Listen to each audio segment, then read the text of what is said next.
lesson booklets. No, Bill could use one.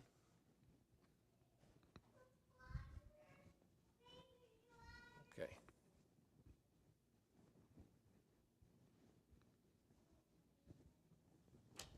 All right, it's great to have everybody together on this Wednesday night. We are we're in lesson 8, talking about the house of David and the house of Saul. And the author kind of took the lesson about family feuds, and he's also got a subtitle, mislabeled Scars. He doesn't really talk a lot about that particular topic. In our study last week, we talked about the subject of family getting along and Christians in a congregation getting along. Look at a number of Bible passages that really touch on that subject. We didn't get a chance to talk a lot about David, and I don't want to leave. This is a study of David's life, and sometimes the lessons we can learn from the Old Testament fit very well. Then sometimes you recognize that there's some additional things that the New Testament teaches that you want to bring in. But I did want to kind of go through the events that this lesson covers in the life of David. This book tries to see David through other people's eyes. And in doing so, it's really, I guess, a unique, never would have, I don't think, thought of something such as this, but there's some unique lessons that we can learn with this particular approach. On page 24, looking at the discussion questions, we pretty much dealt with the first one in our study last week, talking about how David was appointed king over Judah. He went up, he asked God, should I go up? He said, go up to Hebron. He went there, and then the people of Judah came to him and asked him to be king. It's interesting, it's always been fascinating to me that God anointed David as king, but David never never sought to force the events to happen. He let them happen organically or naturally. It needed to be the wish of the people, not just him forcing himself upon them. So obviously it's God's wish, but God didn't tell him, go up and fight Saul and kill him and take the throne.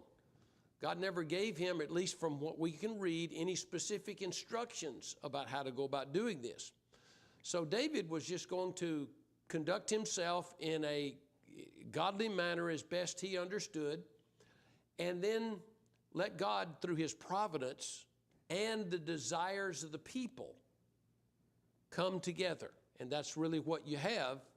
And it's took a lot longer than perhaps some people that followed David would have liked. You'll remember, I guess a parallel is that there were some disciples in Jesus' time who became impatient. John the Baptist was one of them. Perhaps Judas Iscariot, perhaps was another. But we do know that John asked Jesus, sent disciples to him, he's in jail, and said, are you the one or should we look for another? Because it didn't seem like Jesus was taking the kind of actions that somebody who wanted to be king would normally take, an earthly king over an earthly kingdom. Of course, we recognize that Jesus was not that kind of king. He was to be an eternal king over a spiritual kingdom. In any case, it's understandable that many of the people that followed David might have wished David would act sooner. I know Abishai would be one of them. On one occasion, David was standing over a sleeping Saul, and Abishai wanted him to let me strike Saul. I won't have to strike him twice. That's what he said, basically. And David said, no, he is God's anointed. God is going to handle this. So it's interesting that David knew that not only did God have a will in the matter, but God has a providence by which he works his will. I know a lot of times in our family squabbles and disagreements, in disagreements of Christians in a local congregation, impatience is a great enemy of unity. And brashness, or what we might be thinking of as courage, but it really becomes trying to hurry things along the way I think they ought to go right now. And, you know, a number of times people have come to me as a preacher and gone to elders of the congregations that I've worked with, and they would say, you know, there's a bunch of people upset, and there's, you know, they're fixing to leave. You know, it's going to be 20 or 30 people. And when you actually find out it's this guy and his wife and maybe 3 or 4 others specifically that he knows about. But what we tend to do is we tend to think that other people think the way we think. And so we extrapolate from that this large number. Surely there must be a bunch of people, because I'm upset. We don't really think of it in those terms, but that's really what it amounts to. And so David was determined. If this is God's will, I know that Samuel anointed me as king, but I also know that God has a plan. And until God tells me to act, I'm just going to continue to try to be godly myself individually. If there are people that want to follow me, that's fine. If not, that's fine. And David continued to maintain. David was seemingly without hatred toward the house of Saul or Saul himself. It's an amazing thing. While Saul hated David, we could clearly say that that's true, and many in Saul's house hated the house of David. David never expressed that at all himself. Sam? It might be that David, being the youngest of his family, being from a family of not any particular notoriety, would cause him to be a little bit humble in mind. Because he's not thinking, well, I am such a great person, I'm entitled to this destiny, if you will, that God has set out for me. Anything that David has at this point, God is the one who's given it to him, and he's recognized that. I mean, you can read through so many of the Psalms where David is continually going to God for any problems he's encountering, and anytime things are going well, he's always giving credit to God, saying, you know, you gave me these things, you've blessed me, you've protected me. David doesn't have to do anything in that regard, because he knows that God is going to make things come about the way that God wants them to be done. So in some ways, we call this taking the high road, while Saul is doing all these very ridiculous things in an attempt to cement his dynasty on the throne. David's just leaving it to God. He's not taking any direct action against Saul, in the same way Saul's trying to take direct action against David, and he's commended for that. And Saul even himself recognizes that David's doing right, because Saul realizes, oh, I was in a situation where David could have killed me just now, and he didn't.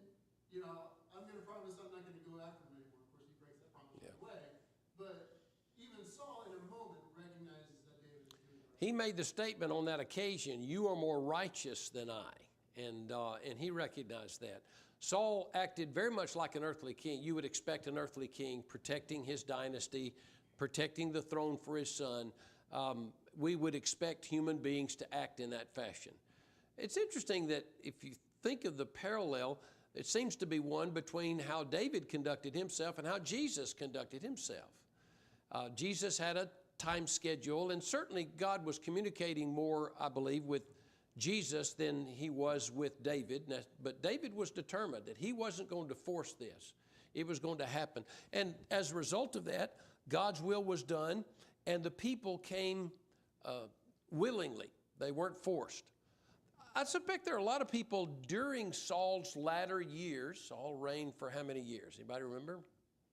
40 years. During the latter times of Saul's reign, I'm sure there were many people who would rather have had David. But they were not able to affect the change, and maybe they wanted David to work faster, but David was determined to conduct. And the great lesson for us is that when you get into these situations where you have a disagreement with people in your family, whether it be the church family or your earthly family, a lot of times we need to be patient exercise gentleness and patience and love in those circumstances, and things will work out much better. And that David, I think, illustrates that here. The second question in the discussion question talks about Saul's hatred for David and how that was passed on to his family, his army, and his followers. And we talked about that dynamic, that the systemic hatred that comes, and you're expected to toe that same hatred, that line, so to speak, and people get really upset with you. And it is amazing to me, if you look at John chapter 12, it is amazing to me how there are people who will recognize God, recognize the truth, but they won't follow it because their loved ones expect them to do the earthly thing, and they will not tolerate it. They will put a lot of pressure on them. It says in verse 42, nevertheless, even among the rulers, many believed in Jesus, talking about Jesus, but because of the Pharisees, they did not confess him, lest they should be put out of the synagogue, for they loved the praise of men more than the praise of God. Now, they believed in Jesus, right? So what does that mean? That means he's the Christ, he's the Messiah, he works miracles, he is from God, he has the truth. But in spite of that, they didn't confess it. They didn't proclaim it to others. They wouldn't admit it to others because they didn't want to be put out of the synagogue. And so we need to recognize our responsibility to acknowledge the truth. And what we're doing is we're trusting in God. And if there are those who want to walk with us in terms of how we're trusting in God and how we're serving God, that's great. And if they want to part, then we'll regret that. But we are going to stay with God. This idea of trusting in God means I want to walk after the teachings or the patterns that God has set for me in Scripture. And there'll be some people who will walk with me, and there'll be many people who won't walk with me.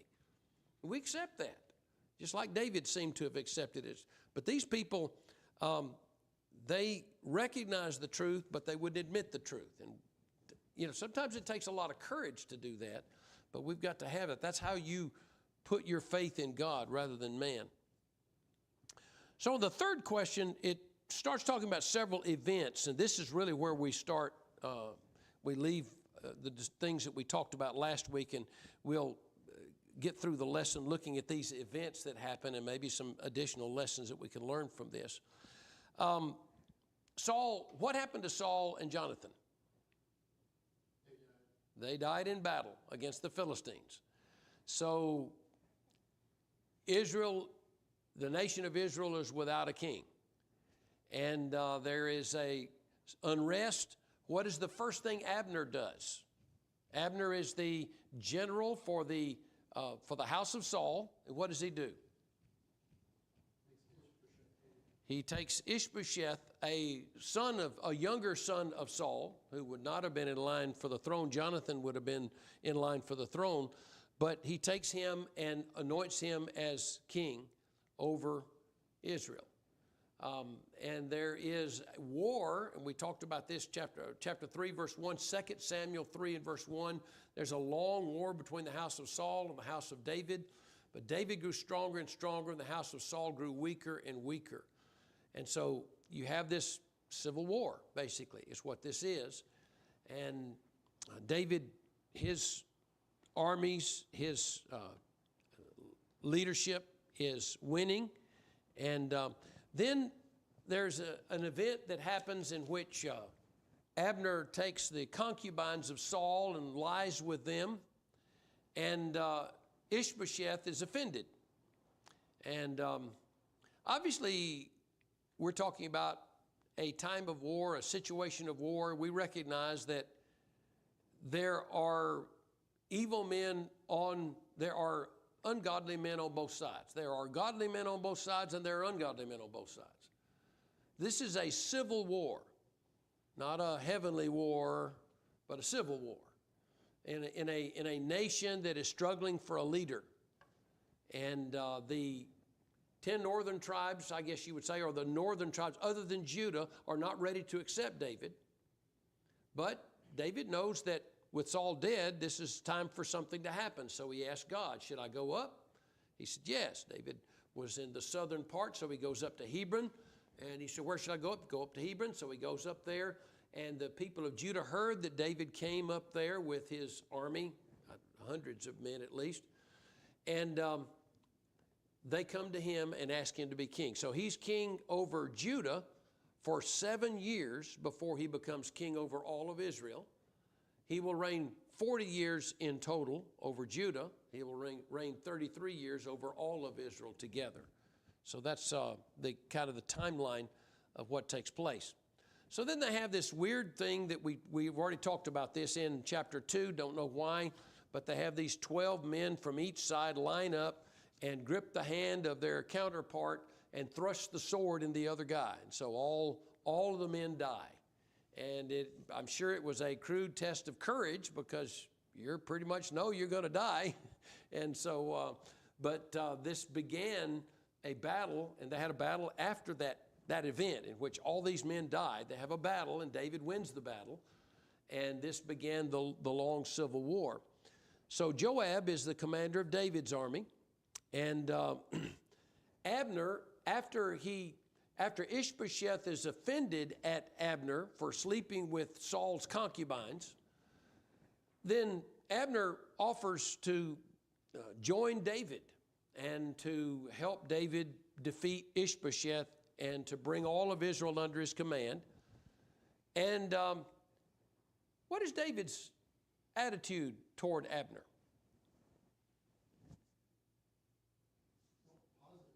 Yeah, surprisingly. They would have known each other. Yeah. They both served under Saul for a time. Sure. And Abner does not seem to harbor the same sort of hostility to David that Saul did by any means. And this is another layer to this example that David did not hate the house of Saul. This is what we discussed last week, that when you divide sides and you're expected to be, the enemy of my enemy is my friend. And so all the friends of my enemy are my enemies. That's just a kind of a political statement. Automatically, they have to be my enemy, regardless of whether they're good people or bad people. They're just on the wrong side. But David didn't feel that way. David would be open to a reconciliation of the two houses, to whoever might be willing. And this is important in any kind of fuss that we have in a family. We've got, if we are open to reconciliation, there's hope there. But if there's not, then Paul said in Galatians 5 and verse 24 that you need to take care that when you fight against one another, you can bite and devour one another and destroy one another. And you may feel noble because you stood for your team, you stood for your side, no matter what. And there's a human tendency to think of that as a noble thing. Blood is thicker than water, we say. But we need to recognize that the blood of Christ is what we stand for, and that includes the idea of forgiveness and patience and love over hate and over revenge and things such as that. Sam? It's probably important to kind of think about the political context that's going on here. After Saul dies, Abner is really kind of the one in charge. Ishbosheth becomes king, but Abner is the one making it all happen. He's the power behind the throne. So once he kind of sees how things are going, he has this idea he might want to join David instead. If you think on David's behalf a little bit pragmatically, the sooner this war ends, the sooner people are going to stop dying, basically. So having that reconciliation is not just a noble thing, but also it makes sense for the Israelites. Really they need to be unified this time, but they're not. The sooner the war can end, the better. Makes sense to get society back out of the chaos of war. That's right. When we look at what's happening with Palestine and Gaza, there's bombing every day. I mean, I know, whatever, 2,500 years ago, we didn't have, planes and bombs, but, war is still chaos, regardless of whatever, Your brother went out to fight, and now you find out tomorrow he's killed. Yeah. I mean, it's still chaotic regardless of the technology. And you always have unintended consequences to a fight between two sides. And one of them might be Asahel, Joab's brother, who dies. So after this battle where the 12 line up against the 12 and they thrust the swords, they have this battle, and Asahel is chasing Abner. And Abner's running away, and Abner tells Asahel, turn aside and quit chasing me. I don't want to have to kill you. And so Asahel won't stop, and so Abner just takes his spear, the butt end of his spear, and just runs it through Asahel as he gets close enough. He's just about to overtake Abner. I suspect that Abner's probably an older man, and Asahel is a young man, and so Asahel dies. And Joab is angry. So what you have set up now is you have the house of Saul and the house of David, but now you have Joab wanting to get personal revenge because of the death of his brother. That's another layer. This is what happens when we're ruled by revenge and personal slights. We make everything personal against me. We need to recognize that what matters is God's will, not whether I'm respected, not whether people honor me as I think they ought to honor me. That's not what matters. What matters is that God's will be done. And if that means I'm the leader, that's fine. If it means that I follow others who God might put in a place of leadership, then I'm willing to do that. And so you have all these extra layers of problems that crop up, unintended, unpredictable, and it's like a genie out of the cat out of the bag, or the genie out of the bottle, I guess I would say. Once it happens, you can't control things. It'd be great if you just had one simple equation, the house of Saul and the house of David, but it's never that easy and that simple. And Bill, you're talking about the situation in the Middle East. That's a great example of layer upon layer of wrongs that have happened from different circumstances, different sides, and, different people argue about, who's the bad guy and who's the good guy. Well, in war, usually there's... Some of this has been going on for hundreds or almost 1,000 years, since the Crusades or whatever, or something like that. Well, it's been going on a long time. and you could also go all the way back to the prophecy of Jacob concerning his sons, the prophecy concerning Ishmael, and so, and that relationship with Israel. And so it's just something that God recognized would continue to take place. So Joab murders Abner. And then how does David respond to the death of Abner? You use the word positively. In general, he did. I mean, he had a lot of respect for him. He responded with great sadness. He thought of it as an injustice that had taken place that didn't have to be. David could foresee that after all of this is over, and it won't last forever, after all of this is over, it would be great if we could walk arm in arm serving God again and be a nation of God's people again. That's what God wants in a church, in a family, in a nation even, if that nation's willing. If you look at chapter 3, 2 Samuel chapter 3, in verse 31, David said to Joab and to all the people who are with him, tear your clothes and gird yourselves with sackcloth and mourn for Abner. And King David followed the coffin. So they buried Abner in Hebron. And the king lifted up his voice and wept at the grave of Abner. And all the people wept. And the king sang a lament over Abner and said, should Abner die as a fool dies? Your hands were not bound, nor your feet put in fetters. As a man falls before wicked men, so you fell. Then all the people wept over him again. And then all the people came to persuade David to eat food while it was still day. David took an oath, saying, God, do so to me and more also if I taste bread or anything else till the sun goes down. Now all the people took note of it, and it pleased them, since whatever the king did pleased all the people. For all the people and all Israel understood that day that it had not been the king's intent to kill Abner the son of Ner. Then the king said to his servants, "Do you not know that a prince and a great man has fallen this day in Israel? So I am weak today, though anointed king, and these men, the sons of Zeruiah, are too harsh for me." Who were the sons of Zeruiah? He's talking about Joab.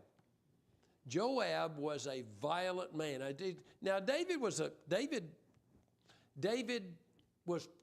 thrust into situations in which he had to be a violent man, but Joab took to it. I think he relished it a little bit.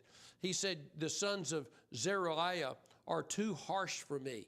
The Lord shall repay the evildoer according to his wickedness." He's saying this about his own general. He's acknowledging this. And what does he say later on at the end of his life? What's the instruction he gives to Solomon about Joab? Do not let his head go down to the grave. That's right. Do not let him finish out his life in peace. And that's one of the things that Saul takes care of. But David remembers this. And you know, it's interesting. What you have in situations like this is a civil war again. You've got David sometimes making use of men who you would not describe as godly, but they are useful. And it makes me realize that a lot of people, when they want to vote for a candidate for president or for governor or whatever the case may be, they want to find a righteous man. And would to God that we could have righteous men in those places. That would be great. But quite often, and more today than it used to be 50, 60 years ago. Of course, you could argue about whether those people 50 or 60 years ago were as righteous seeming as their conduct was portrayed. Nevertheless, today, leaders don't really try to act very godly. And so it's discouraged a lot of Christians that I know who will just tell me, "I just don't even vote anymore." But you don't recognize that when you are in a position, if it's a king or an authoritarian leader in a nation, you don't have any choice about the matter. Well, you still have to follow him. In our case, we vote, but to me, in many ways, we are hiring somebody to do a job. That's what it is. We're hiring someone to do a job. When a person comes to cut my grass, I don't look into his religious life, his moral life necessarily. I would rather it'd be great if everybody who came to me and I interacted with and I used the services of and had to work for me and things like that were all godly, righteous, wonderful people. But I know that that's not necessarily the case. And sometimes if we want to remain involved, of course, I know in America, it's not law that you have to vote. It's interesting to me that in communist countries, you have to vote. It's a law. But in America, where we have freedom, we don't have to vote, even though many of us think of it as a moral obligation, in a sense, to do as best we can. But nevertheless, so the point I'm getting at is David could work with people who were not exactly, we would not describe them as godly. I don't think of Abner and Joab. I don't see a whole lot of religion there, a whole lot of godliness or the same type of fervor to please God there. They wanted to keep up appearances. They wanted to be good, effective leaders of the army, and that's all well and good. And they did that. Like I was a town meeting member up north in Massachusetts. Mm-hmm. So when you get politically involved, even on a small level, because the town meeting members vote on what happens in Shrewsbury, Mass. Now that affects Mm-hmm. Worcester, now that affects Boston, whatever. Now that can affect all of the Northeast and potentially the country. You need to realize that what you do can affect millions of people. Mm-hmm. Eventually. Just like a ripple in a pond. Yep. When you start here, And if we, should take those decisions very seriously, I guess. and if we have the opportunity to work with godly people, that's great. But Other than that, we do the best we can in the hopes that a leader could lead the country in the way that the gospel will have free course, that freedom will be available for Christians to worship God and serve God without fear of persecution. These are the kind of things we want as Christians from our leaders. And so, in any case, David, it seems, would have been willing to work with Abner, even though he was from the other side. And I think that's actually a good quality when we in good conscience can do that. So Ishbosheth is assassinated by his two of his own captains. This is in chapter 4, 2 Samuel chapter 4. And they come to David, and they think that this is going to show their loyalty to him. How did David respond? He has them executed. Verse 9, they come with the first 8 verses, they come and they tell what they had done killing Ishbosheth. In verse 9, David answered Rechab and Baanah, his brother, the sons of Rimmon the Beerothite, and said to them, as the Lord lives, who has redeemed my life from all adversity, when someone told me, saying, look, Saul is dead, thinking to have brought good news, I arrested and had him executed in Ziklag, the one who thought I would give him a reward for his news. How much more when wicked men have killed a righteous person in his own house, in his own bed? Therefore, shall I not now require his blood at your hand and remove you from the earth? So David commanded his young men, and they executed them, cut off their hands and feet, and hanged them on the pool of Hebron.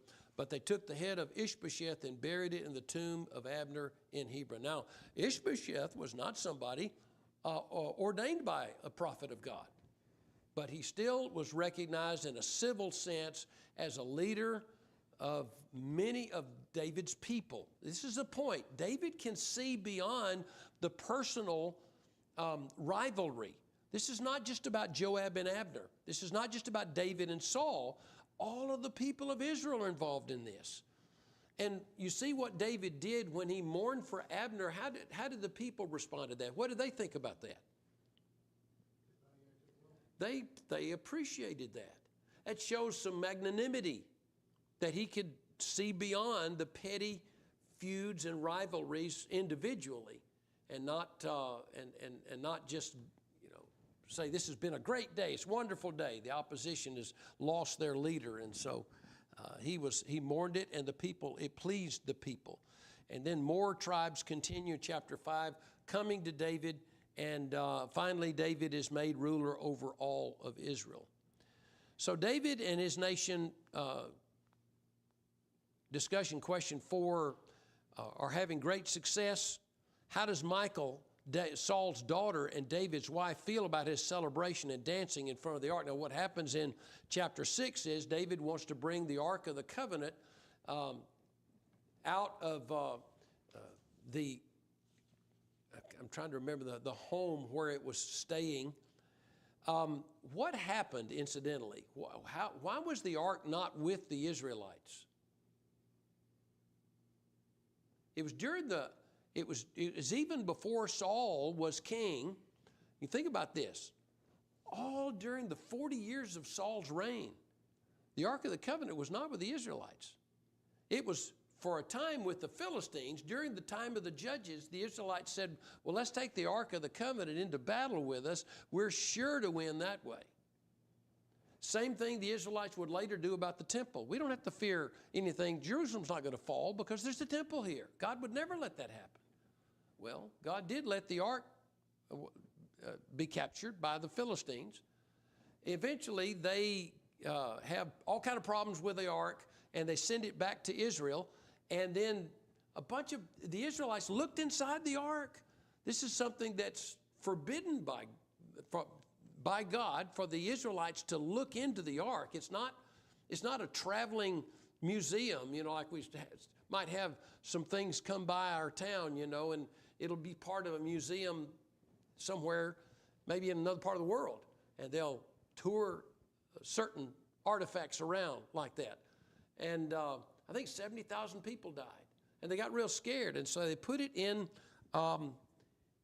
is the house of Abinadab. This is in the early verses of chapter 6. It's where it is when David gets the ark and is going to bring the ark back out so that it could be with the tabernacle and be in use as it should have been, as God intended it to be. And so David is coming out and dancing before the ark. He's excited. This is a good thing. This would be something that would be a great unifying thing for the Israelites, a good event to happen. And Michael, or McCall, I think actually probably is maybe the way it's pronounced since it's a girl's name, but McCall, how did she react to David's? She didn't like it at all. She thought it was vulgar. She thought he was acting like a common person. And she was very much offended at this. I'm looking at verse 16 of chapter 6. Now as the ark of the Lord came into the city of David, Michal, Saul's daughter, looked through a window and saw King David leaping and whirling before the Lord, and she despised him in her heart. So they brought the ark of the Lord and set it in its place in the midst of the tabernacle that David had erected for it. Then David offered burnt offerings and peace offerings before the Lord. And then David had finished offering burnt offerings and peace offerings. He blessed the people in the name of the Lord of hosts. Then he distributed among all the people, among the whole multitude of Israel, both men and women, to everyone a loaf of bread, a piece of meat, and a cake of raisins. So all the people departed, everyone to his house. Then David returned to bless his household.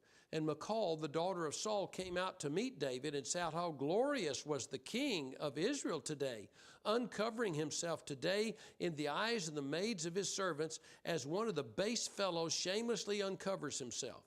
So David said to Michal, "I was before the Lord, who chose me instead of your father and all his house, to appoint me ruler over the people of the Lord, over Israel. Therefore I will play music before the Lord. I will be even more undignified than this, and will be humble in my own sight. But as for the maidservants of whom you have spoken, by them I will be held in honor." Therefore Michal, the daughter of Saul, had no children to the day of her death. So obviously she is. What do you think is the reason for her anger?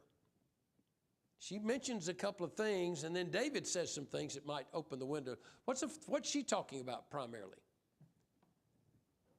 What's her complaint? He's disrobing himself in front of the maidens. She's trying to characterize it as he was being immodest, and he shouldn't be acting so immodest. It's improper. He's a married man. He should not be acting like that and dancing like that and disrobing himself. And I'm not sure, to the degree that it was. She tried to make it something, a matter of jealousy.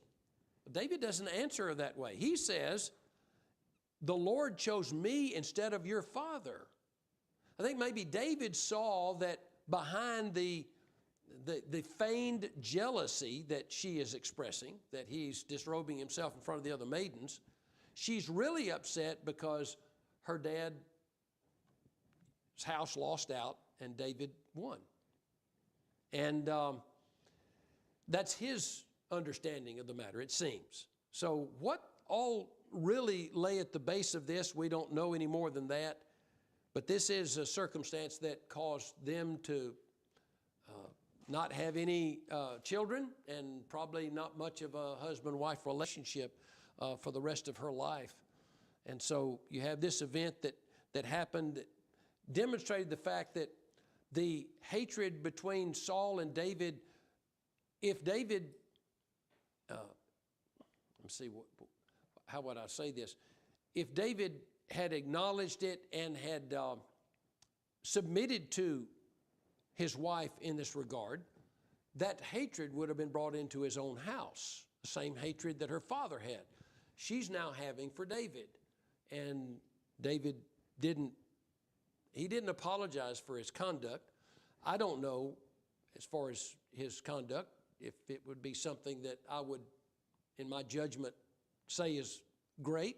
David viewed it as humility before God, not a matter of undressing himself in a sexual way or in any way anything like that, but as a way to demonstrate his humility before God. Obviously, in ancient times, more than today, dressing up would be a way of showing preeminence and predominance over other people. It kind of does that today too, if you have designer stuff or something such as that. And to wear plain clothes, or in ancient times, maybe to take off your outer cloak. Workers would do this if they're working. You know, they're having to sling stones or whatever the type of work, dig, that they may have to take some of their clothes off, the outer cloak, not so as to be immodest, but so as to get the work done. And so David said, well, I'll be like a common man. I'll be like a humble man. I'll be low before God. I'll be even lower before God if that's what it takes. And so he's framing it, he thinks of it in terms of his humility. So while we see a lot of gestures of ill will towards David, what does David do in 2 Samuel 9 as a gesture of kindness toward the house of Saul? He wants to show kindness to, it's not really the house of Saul. He wants to show kindness to what? The house of Jonathan. And so he finds Mephibosheth, who was a son of Jonathan, and he had when Saul died, Saul and Jonathan died, the woman that was caring for Mephibosheth was a small child. In her haste to run to safety, because, you know, the master's dead and who knows what's going to happen now, she falls and it breaks both of Mephibosheth's legs. In ancient times, you couldn't, you know, they didn't have cassette bones. If the bones were completely broken, then a person would be crippled for the rest of his life. That's what Mephibosheth was. And so David wants to show kindness, and so he gives all of Saul's land to Mephibosheth. And he hires servants to work that land. And Mephibosheth would make a profit off that land, just as any landowner will. But Mephibosheth himself would live where? He would live in the palace. He would eat at the king's table every day. And so he showed great honor to Mephibosheth. And Mephibosheth is great. Mephibosheth said, why are you doing these wonderful things to a dead dog like me? He called himself a dead dog. He knew, and there wasn't much of his life that could turn out good. He had lived with it all of his life, and I'm sure been made fun of by other kids growing up, and so on and so on. So now David shows this kindness, and he is, all of that is showing that David had an attitude that made, you know, of being magnanimous, to do the right thing, to see beyond the petty feuds that people have, and to honor God in all that he does. These are great examples for us when we have our squabbles with other people. Continue to do what's right, see past all of that, and maybe people won't acknowledge or appreciate what you're doing. Maybe they'll continue to hate you. That isn't what's important. What's important is that you continue to honor God. That's what David did. And if there are those that want to walk with you, that's great. If there are those that want to leave you, that's unfortunate, but we move on from there because we're all trying to serve God and get to the end of our life as faithful servants of Jesus, in our case, so that we can go to heaven when this life is over. Okay. We'll move on into the next lesson, lesson 9, Uzzah's view of David, next Wednesday night. Let's get our songbooks out. 111.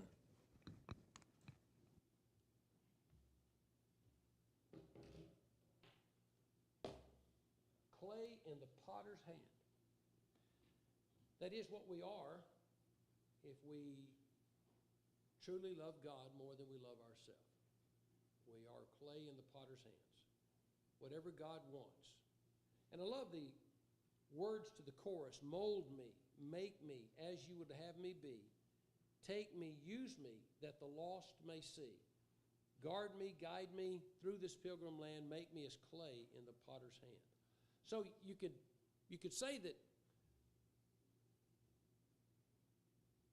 when we serve God and are soft and pliable to God's will and willing to do whatever God asks us to do, then that's the kind of clay that is useful to the potter.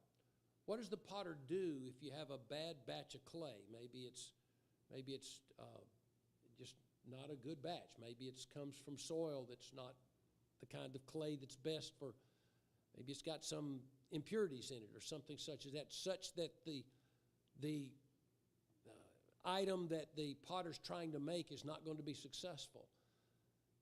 He just has to throw out that batch. We have to make ourselves useful to the great potter.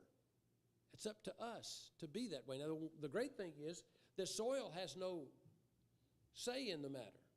Soil is what the soil is. And when it's brought to the potter, he will either say, okay, I'll use it, or no, I'll get rid of that batch and get another. Fortunately, God has given us the opportunity to change. And so we sing this song to encourage you. If in any way we can help you, bring your life in harmony with God's will. If you need to obey the gospel, if you need the prayers of the church, or need to confess sin that you have forsaken the Lord in some way, we want to encourage you to let your wishes be known. Let's stand and sing. Oh, Lord, you know my strength indeed is small. Lest thou should lead, I'm prone to slip and fall.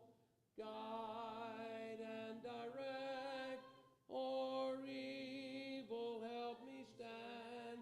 Make me as clay in the potter's hand.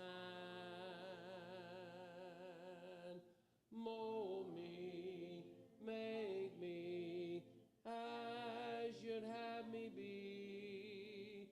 Take me, use me, that the lost may see. Guard me, guide me through this pilgrim land. Make me as clay in the potter's hand. Thou art the potter, I am the clay.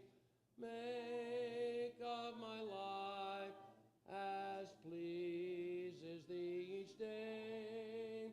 Weave into beauty as you'd have it planned. Make me as clay in the potter's hand. Mold me, make me as you'd have me be. Take me, use me, that the lost may see. Guard me, guide me through this pilgrim land. Make me as clay in the potter's hand. Father, we pray for power to be strong. Let not our lives be marred by sin and wrong. Lead to thy throne by love. Take full command. Take us as clay in the potter's hand. Mold me, make me as you'd have me be. Take me, use me, that the lost may see. Guard me, guide me through this pilgrim land. Make me as clay in the potter's hand. Okay. We're so thankful for your presence, and great to be together in this midweek time, kind of get away from the world and kind of turn our attention to heavenly things. My wife is traveling. She's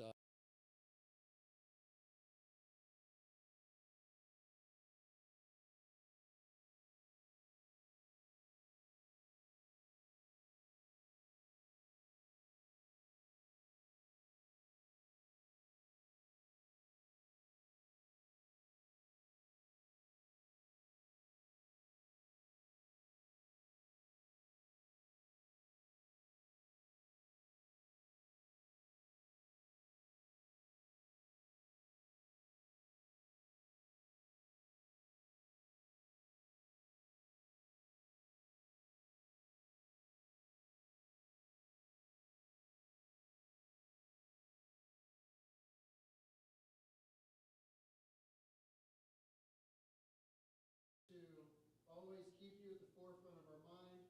Help us to always make sure that in whatever we do in this life, in this week, wherever we go, that you remain our priority, that we do all we can to serve you, to do your will, to help those who are in need, to help those who are lost, to take advantage of every opportunity to spread the good news to those around us.